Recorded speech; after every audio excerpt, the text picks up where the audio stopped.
January's brief correction, the Vietnamese stock market reverted back to its previously bullish mode.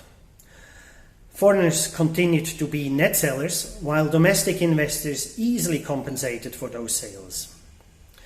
The VN Index, the main index in Vietnam, rose 10.6% in February and ended just slightly below the recent high which was reached early January 2021.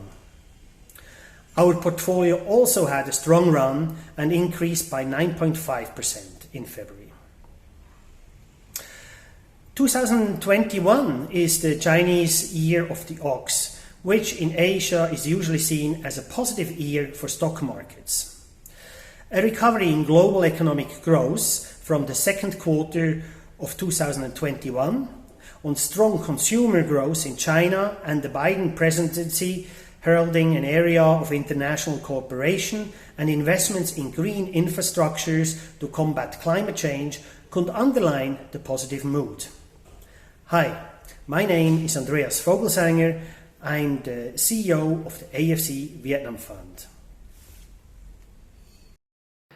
Despite February being a short month with just 16 trading days because of the week-long Tet holiday, investors appeared to be optimistic about the future outlook for Vietnam's economy and stock market. In fact, it seems that Vietnam once again has been able to contain its latest COVID-19 outbreak. If we speak about outbreaks in Vietnam, let's put these numbers into perspective. We speak about a country of almost 100 million people where outbreaks have reached daily numbers of around 50 cases per day and fell to zero twice in the past.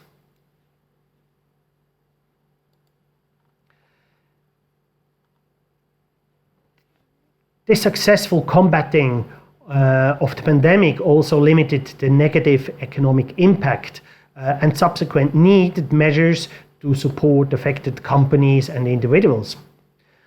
Unlike the government spending spree of almost every other country, Vietnam was even able to keep its debt level at 55.3% of GDP in 2020.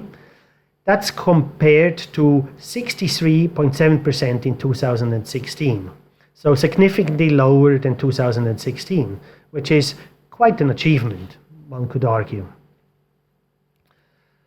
I'll just show you the chart here of the global debt level. So if we look at on a global basis, the COVID-19 pandemic has added 24 trillion to the global debt mountain over the last year, reaching a record high of 280 trillion US dollar and a worldwide debt to GDP ratio of over 355%. This is a jump of 35% in the level of debt and far bigger when compared to the global financial crisis in 2008 and 2009, when debt levels increased by 10 to 15%. With many obstacles mid-term, such as a shortage of highly skilled workers and need of better infrastructures and inefficient state-owned firms, the recent re-elected Party Secretary General reiterated its long-term goals for the country. And one of the goals in its 5-year economic plan is to double the GDP, the gross domestic product, by 2025. And Vietnam is also looking to become a high-income country by 2045 from its current lower middle-income status. So quite ambitious goal, one could argue. But the plan includes more privatizations of its state-owned enterprises. They want to attract higher quality foreign direct investments, focusing on FDI projects that use advanced and environmentally friendly technologies and the use of natural resources in a sustainable way. But despite an outstanding macroeconomic data, It's actually surprising to see that that foreigners are actually still not participating in, or are still not back in these attractive market, and they have hardly any exposure to the Vietnamese stock market. Foreign institutional investors often use Vietnam's not being part of any large ETF benchmark as an excuse why they're not part of this rally in such an attractive market. While others, small foreign funds like us, for example, are enjoying the ride. And it remains to be seen when foreigners will return to the stock market and what this trigger will be.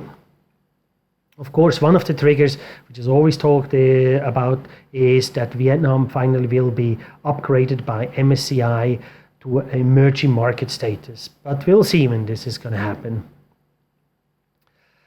Another topic I would like to talk about is that Vietnam ranked now among the world's top 10 emerging logistic markets, according to Agility, which they just have released the results of this 2021 survey they recently did.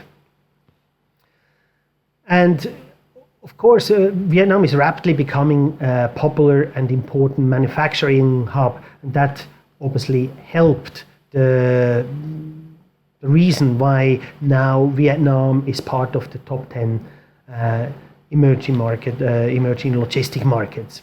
So one of the reasons, of course, is the long coastline. You know, the geographic advantage Vietnam has. It's a 3,000 kilometer coastline, and they have two large deep sea ports in the south and in the north of Vietnam. And of course, they're also bordering to China in the north.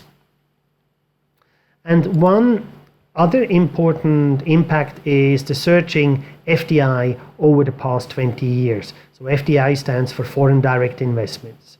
So we have seen foreign companies coming in, such as Samsung, LG Electronics, Apple, Microsoft, Intel, to just name a few. And that obviously has a great impact on the economy of Vietnam, a know-how transfer, and so on and so on.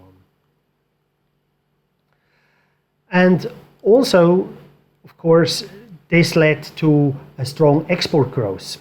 So the strong FDI inflow supported the country's export growth over the last few decades, transforming the country's economy from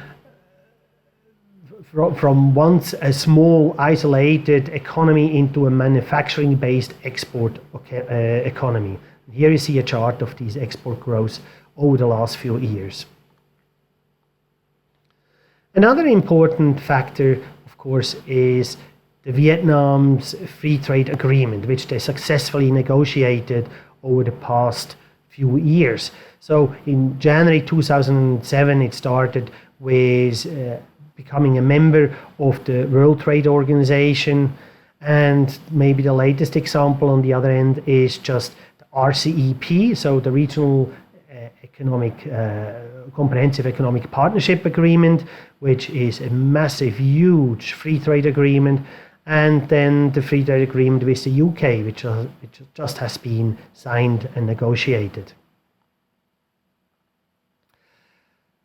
One example of this logistics market is Transimex Vietnam, which just has been recently bought by, actually it hasn't been bought, but Ryobi did an acquisition, and they bought 20% of the shares of Transimex.